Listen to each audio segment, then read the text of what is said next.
vitesh banorët e fshatit Kryeku, qendra administrative Remas, bashkia Divjak, ankohen për mungesën e investimeve në infrastrukturën e zonës së tyre.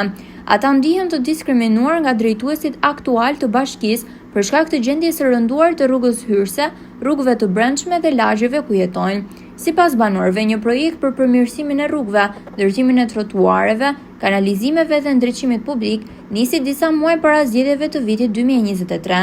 Megjithatë, pas përfundimit të zgjedhjeve, punimet u ndërprerën dhe rruga mbeti e pambaruar, siç ka ndodhur edhe në shumë fshatra të kësaj bashkie. Deri më tani, drejtuesit e bashkisë Divjak nuk kanë ndërhyrë për të vazhduar investimin, duke lënë fshatin në një situatë të rënduar. Të indignuar nga kjo neglizhencë, banorët shprehen se durimi i tyre ka sosur dhe ndihen të lënë pas dore nga autoritetet vendore.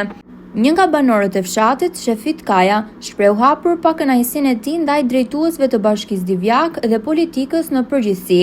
Kryekushi po diskriminohet nga politika vendore, shprehet ai, ngriti shqetësimin për mungesën e investimeve në këtë zonë bregdetare, që sipas tij po trajtohet me neglizhencë. Në fundi shtruk para 15 vjetësh kur ishin komunat, e ka bërë komuna e Remës, para 15 vjetësh. U bëra parametra, shkoi mirë.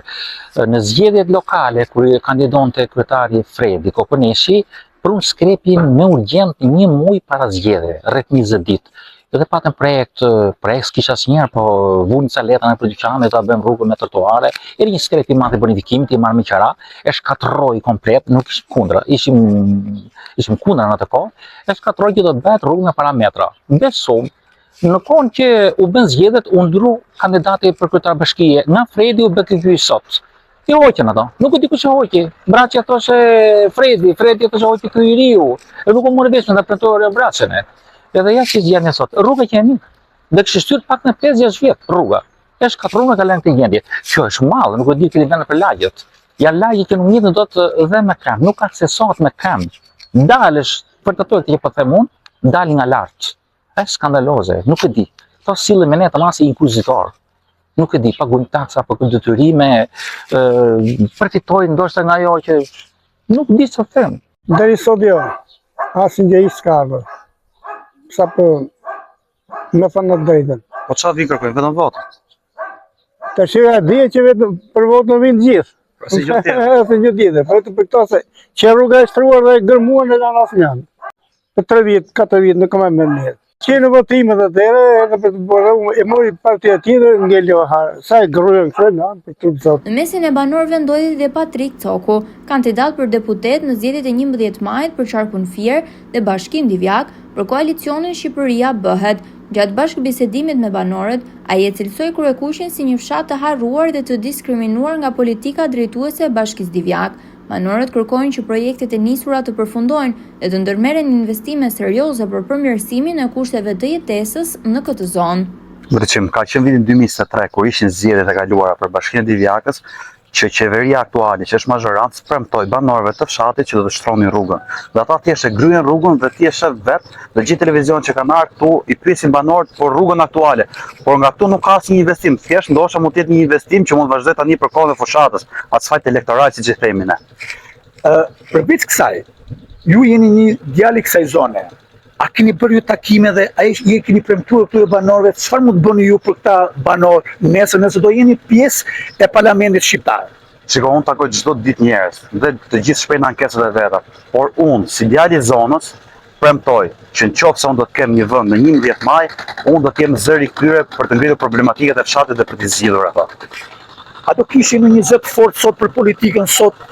Për këta banorë, pasi këta me të vërtet janë një gjendje shumë katastrofike në rrugë, pasi shikojmë të rrugë që nuk tu mund të kaloj vetëm në tangë, se mjetet dhe njerëz që mësor nuk mund të kalojnë dot. Po mund ta kalosh vetëm siç e theti me mjetet e rënda, se këtu me mjetet makina tuz besoj të lagje, jo te kjo rrugica e lagjes, po që nga fillimi i hyrjes fshatit dhe deri në fund është katastrofë, rrugët e çara, kanalet, pa kanalet kulluese të ujit, është katastrofë totale. Si shikoni ju si djalë i kësaj zone ditë qendrën administrative të Remasit? Është shumë e lënë pas dore, totalisht e lënë pas dore. Investimi është zero.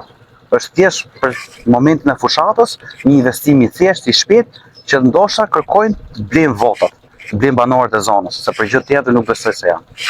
A keni marrë diskutime të shumta pasi ju bëni takime me këta banorë dhe çfarë janë problematika më shumë që këta nxjerrin këta banorë kundrejt jush? Kryesorja është infrastruktura e rrugëve që çojnë në të mbjellat tona në parcela. Nuk ka rrugë që të çon sepse të gjitha janë shumë të lashta. Janë të lëna pas dore dhe nuk ka qenë asnjë investim sikur minimale. Kanalet Kullus janë të gjithë pa pastruar, janë të gjithë të bllokuar dhe askush bashkia premton që do t'i bëjë. Po ndoshta Deri sot s'ka si lloj. Po.